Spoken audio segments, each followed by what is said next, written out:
अभिनंदन। अपार बहुत बहुत स्वागत है दोस्तों आपका मेरे फेसबुक कम यूट्यूब चैनल आजादी की कहानी के 50वें एपिसोड में। पिछले एपिसोडों में हमने आपके सामने उग्रवादी आतंकवादी आंदोलन से संबद्ध क्रांतिकारियों के जीवन वृत्त के बारे में बताना शुरू किया था। उसी क्रम को जारी रखते हुए मैं आपको आज जिनके बारे में बताने जा रहा हूं वो थे पीरो निवासी श्री देवी दयाल राम।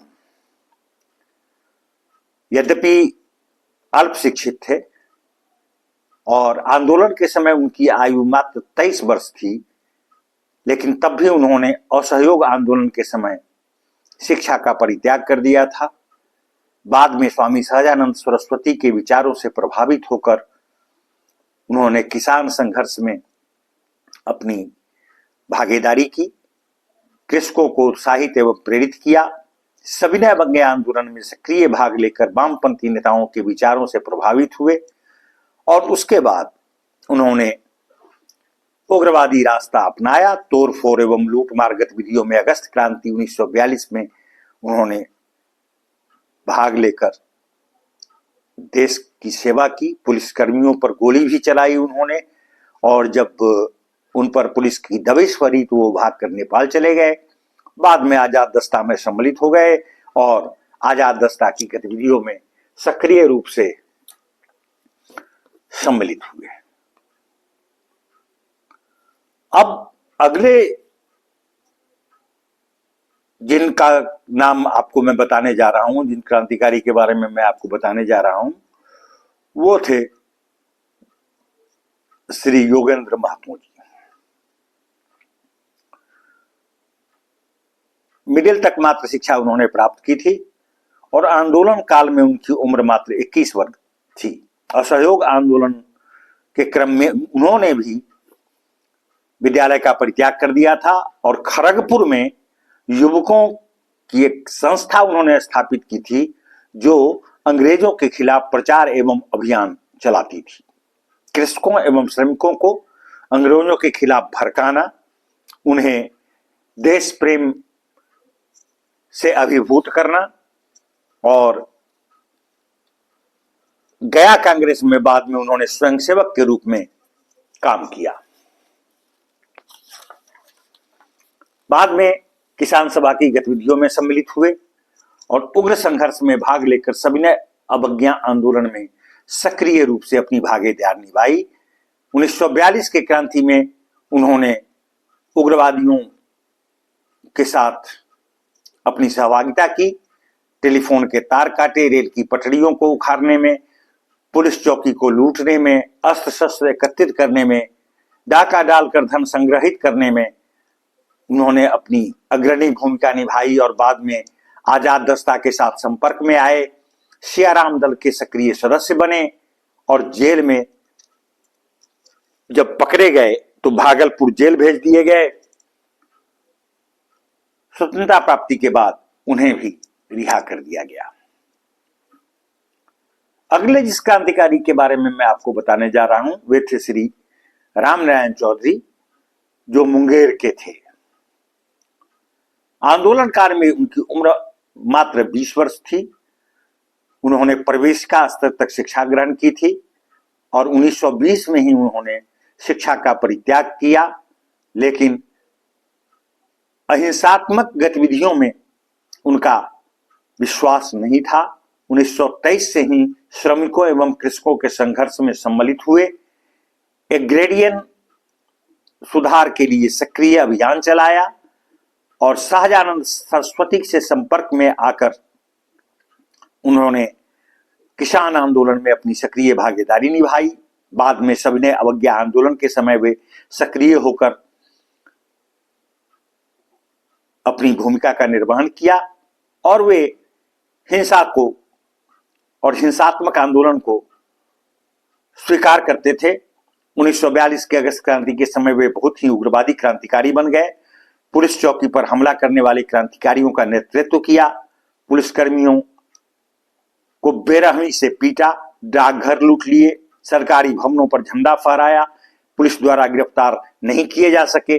छुपते छुपते वे नेपाल चले गए वहां नेपाल में हनुमान नगर में उन्होंने गुरिल्ला युद्ध का प्रशिक्षण लिया और फिर उग्रवादी क्रांतिकारी बनकर आजाद दस्ता के सक्रिय सदस्य बन गए। 2 बार उनको गिरफ्तार भी किया गया था, लेकिन वे फिर छूटकर गुप्त रूप से आंदोलन में अपनी भागीदारी निभाते रहे आजादी तक। अब अगले जिन क्रांतिकारी की चर्चा मैं आपके सामने करने जा रहा हूं वे थे श्री चित्तनारायण ठाकुर। आंदोलन काल में उनकी उम्र 26 वर्ष थी और उन्होंने भी प्रवेशिका की परीक्षा उत्तीर्ण की थी। असहयोग आंदोलन में भाग लेने के लिए उन्होंने आगे की शिक्षा का परित्याग किया और सक्रिय होकर असहयोग आंदोलन में शामिल हो गए। आगे चलकर उनका संपर्क उग्रवादियों से हुआ तथा किसान सभा की गतिविधियों में भी वे शामिल हुए और कृषक संघर्ष में वह अग्रिम पंक्ति में शामिल थे। कृषक संघर्ष के प्रत्येक अभियान में अग्रणी रहना उनकी भूमिका थी। 1942 के अगस्त क्रांति में हिंसात्मक गतिविधियों में बहुत सक्रिय हो गए। 4 थाना को लूटने एवं डाकघर के लूटने में भाग लिए। परशुराम दल इत्यादि से संपर्क में आए। अस्त्र शस्त्र एवं पुलिसकर्मियों से उलझना, अस्त्र छीनना, ये सब उनकी मुख्य गतिविधियां थी। बाद में आजाद दस्ता के साथ सम्मिलित हो गए, गुरिल्ला युद्ध में भाग लिया और 1945 में गिरफ्तार कर लिए जाने के बाद वे फिर हजारीबाग जेल में स्थानांतरित कर दिए गए। वहीं से स्वतंत्रता प्राप्ति के पश्चात उनको रिहा किया गया। अब जिस अगले क्रांतिकारी का नाम मैं आपके सामने लेने जा रहा हूं वे थे श्री भन्नत कांत बसु। बंगाल के उग्रवादी परिवार से संबंधित थे ये और परिवार के लोग दुमका में कार्यरत उग्रवादियों से संबद्ध थे। उस समय इनकी उम्र 24 वर्ष थी और ये प्रवेशिकोत्तीर्ण थे। सविनय अवज्ञा आंदोलन के समय इन्होंने शिक्षा का परित्याग कर दिया, परंतु अधिक संपर्क कृषक एवं श्रमिकों के संघर्ष से रखा। विशेष रूप से उग्रवादी क्रांतिकारी आंदोलन में 1942 के अगस्त क्रांति में ये शामिल हुए। लूटपाट एवं मारकाट में अधिक भाग लिया। आजाद दस्ता की गतिविधियों में शरीक हुए और 1944 में गिरफ्तार हो गए। स्वतंत्रता प्राप्ति के पश्चात इन्हें भी जेल से रिहा किया गया। इस क्रम में अगले क्रांतिकारी के बारे में मैं बताना चाहूंगा, वह वे थे श्री बाबूलाल टुडू। आंदोलन काल में उम्र मात्र उनकी 23 वर्ष थी और शिक्षा उन्होंने मिडिल तक ही ग्रहण की थी। उनके परिवार के लोग सविनय अवज्ञा आंदोलन में सम्मिलित थे। पिता को गिरफ्तार कर पुलिस ने जेल में डाल दिया था। मुख्य व्यवसाय इनका कृषि था। एकदम मध्यम वर्गीय परिवार के थे और आरंभ से ही कृषक एवं श्रमिक संघर्ष से संबंधित थे। 11 अगस्त 1942 के उपरांत ये उग्रवादी बन गए। पुलिसकर्मियों पर हमला करना, उनका हथियार छीन लेना इनका मुख्य काम था। पुलिस चौकी पर इन्होंने आधिपत्य जमा लिया था। अनेक डाकघर लूट लिए थे। 1943 के आरंभ में उग्रवादी दल के साथ संपर्क में आए। इसके बाद आजाद दस्ता के साथ सम्मिलित हो गए और 1944 में पुलिस द्वारा गिरफ्तार एवं कर इन्हें हजारीबाग जेल में डाल दिया गया। इनको प्रताड़ना की पराकाष्ठा से गुजरना पड़ा जब पुलिस द्वारा डंडों और कोरों से इनको निरंतर पीटा गया। 15 अगस्त 1947 के बाद ये जेल से रिहा कर दिए गए। अब जिस अगले क्रांतिकारी के बारे में मैं आपको बताने जा रहा हूं वे थे श्री राम देनी राय। मिडिल पास श्री राम देनी राय का आंदोलन के समय उम्र था 35 वर्ष। इन्होंने सविनय अवज्ञा आंदोलन से स्वतंत्रता संग्राम की गतिविधियों में सक्रिय होकर भाग लिया। जेल गए। इनका मुख्य व्यवसाय खेती था। परिवार में पिता असहयोग आंदोलन में शामिल थे। कृषकों, युवकों एवं श्रमिकों को संगठित करना इनका मुख्य उद्देश्य था। अगस्त क्रांति के समय उग्रवादी क्रांतिकारियों से संपर्क में आए और वामपंथी विचारधारा का भी इन पर प्रभाव था। उग्रवादी एवं हिंसात्मक गतिविधियों में भाग लेकर रेल लाइन को काटना, पटरियों को उखाड़ना, रेल के पुल को क्षतिग्रस्त करना, ये सब उनकी मुख्य गतिविधियां थी। पुलिस द्वारा गिरफ्तार कर जेल भेज दिए गए। जेल से दो बार ये भाग निकले। बाद में आजाद दस्ता में सम्मिलित हुए और आजाद दस्ता की गतिविधियों में सक्रियता के साथ हिस्सेदारी की। मई 1943 में फिर गिरफ्तार कर लिए गए और 1948 में इन्हें भी हजारीबाग जेल से अन्य क्रांतिकारियों के साथ मुक्त कर दिया गया। अब अगले जिस क्रांतिकारी के बारे में मैं आपको बताने जा रहा हूं वे थे कोडरमा निवासी श्री पुनीत राय। ये प्रवेशिकोत्तीर्ण थे और आंदोलन के समय इनकी आयु 27 वर्ष थी। ये पहले तो रचनात्मक गतिविधियों में भाग लेते थे, युवकों को संगठित करना, श्रमिक के कृषकों के शोषण के विरुद्ध प्रेरित करना एवं संघर्षात्मक गतिविधियों के लिए उत्साहित करना, ये इनका मुख्य उद्देश्य था। सविनय अवज्ञा आंदोलन में भाग लिया इन्होंने और पटना गोलीकांड से क्षुब्ध होकर उग्रवादी गतिविधियों में संलग्न हो गए। आजाद दस्ता की गतिविधियों में ये शामिल हुए। आजाद दस्ता में शामिल होकर दो बार इन्हें जेल जाना पड़ा और जैसे ही फिर ये जेल से निकलते फिर ये क्रांति की मिसाल अपने हाथ में लिए निकल पड़ते थे। फिर से इन्हें जेल में पकड़ के बंद कर दिया गया 1944 में और स्वतंत्रता प्राप्ति के पश्चात इन्हें जेल से मुक्त किया गया। अब इसके पश्चात में जिस अगले क्रांतिकारी के बारे में मैं आपको बताना चाह रहा हूं वे थे हजारीबाग निवासी श्री निगम राम। मात्र मिडिल तक इन्होंने शिक्षा प्राप्त की थी और इनकी आयु आंदोलन काल में 28 वर्ष की थी। पिता का संपर्क और सहयोग आंदोलन से था। बंगाल के उग्रवादियों के संपर्क में आए। अगस्त क्रांति के समय उग्रवाद से प्रभावित हुए और हिंसात्मक गतिविधियों में अपनी सक्रिय भागीदारी निभाई। दो बार पुलिस चौकी पर आक्रमण किया। मुंगेर के उग्रवादियों के साथ पुलिस शस्त्रागार पर आक्रमण करके अस्त्र शस्त्र एकत्रित किए। पुलिस मुखबिर हरदेव राम की हत्या इन्होंने कर दी। 1944 में गिरफ्तार कर दिए गए। इनके ऊपर हत्या का मुकदमा चल ही रहा था कि देश आजाद हुआ और 1948 जुलाई में ये जेल से रिहा कर दिए गए। अब अगले जिस क्रांतिकारी के बारे में मैं आपको बताना चाह रहा हूं वे थे श्री शिवचंद्रिका प्रसाद। आंदोलन काल में इनकी उम्र 20 वर्ष थी और इन्होंने प्रवेश का स्तर तक की शिक्षा प्राप्त की थी। अगस्त क्रांति 1942 के समय उग्रवादियों के संपर्क में आए और उग्रवादी क्रांतिकारी गतिविधियों में इन्होंने सक्रिय रूप से भाग लिया। आजाद दस्ता के संदेशवाहक के रूप में इनकी भूमिका निश्चित रूप से सराहनीय थी। 1943 नवंबर में गिरफ्तार कर लिए गए और उसके बाद स्वतंत्रता के पश्चात 1948 में जेल से रिहा किए गए। स्वतंत्रता संग्राम सेनानियों की महती श्रृंखला में जिनका अगले क्रांतिकारी के बारे में मैं आपको बताना चाह रहा हूं वे थे श्री मुकुंद राम तांती। आंदोलन काल में उनकी उम्र 23 वर्ष थी और शिक्षा प्रवेश को उत्तीर्ण थे।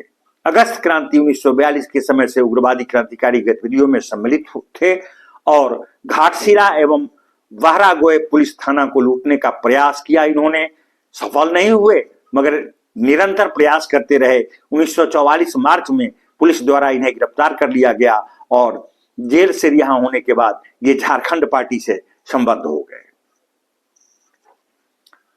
अगले जिस क्रांतिकारी की चर्चा मैं आपके सामने करने जा रहा हूं वे थे श्री नगीना दुसाद। निम्न वर्गीय परिवार के व्यक्ति थे। भूस्वामियों के शोषण से भूमिहीन हो गए थे।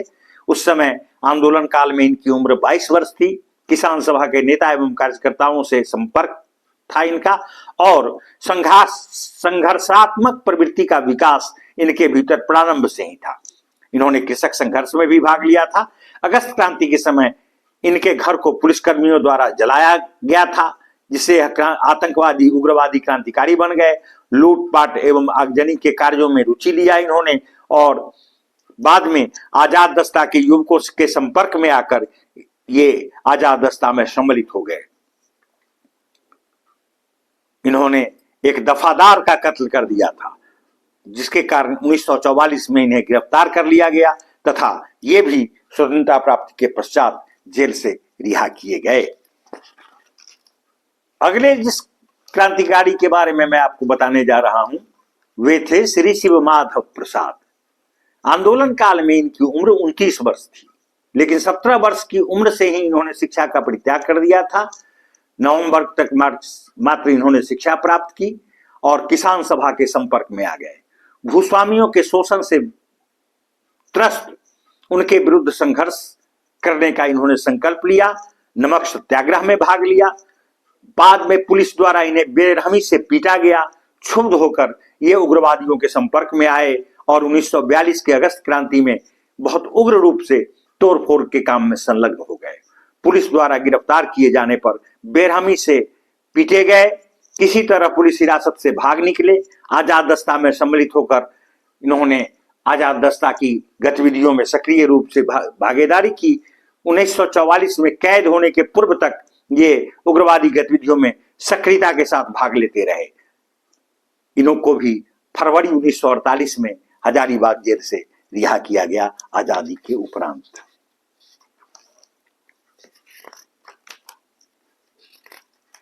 अब अगले जिस क्रांतिकारी के बारे में मैं आपको बताने जा रहा हूं वे थे मधुबनी जिला के मकरमपुर निवासी श्री यमुना सिंह जी।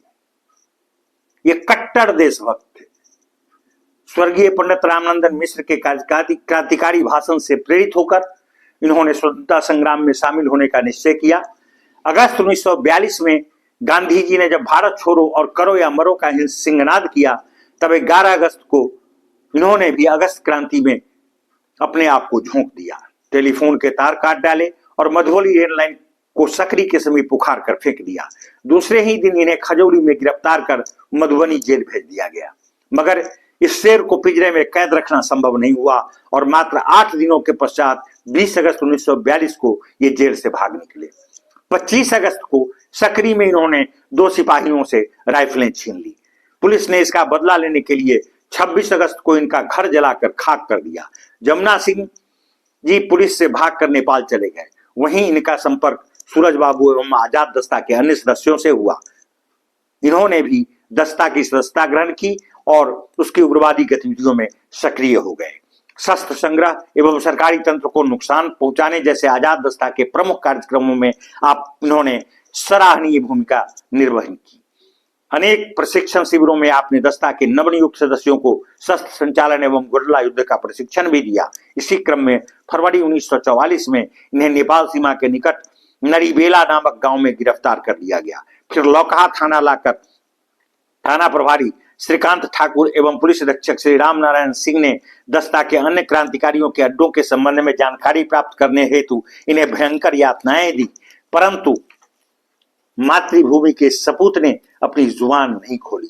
तब इन्हें दरभंगा जेल भेज दिया गया। वहीं इन्हें ब्लैक बर्न की विशेष अदालत ने दारोगा हत्याकांड के जुर्म में फांसी की सजा सुनाई। देश को जब स्वतंत्रता प्राप्त हुई तब इन्हें भी अन्य क्रांतिकारियों के साथ रिहा कर दिया गया। तो आज के इस एपिसोड में इतना ही। अब अगले एपिसोड में मैं आपको कुछ खास क्रांतिकारियों के बारे में जानकारी देने का प्रयास करूंगा। तब तक के लिए जय हिंद, जय भारत।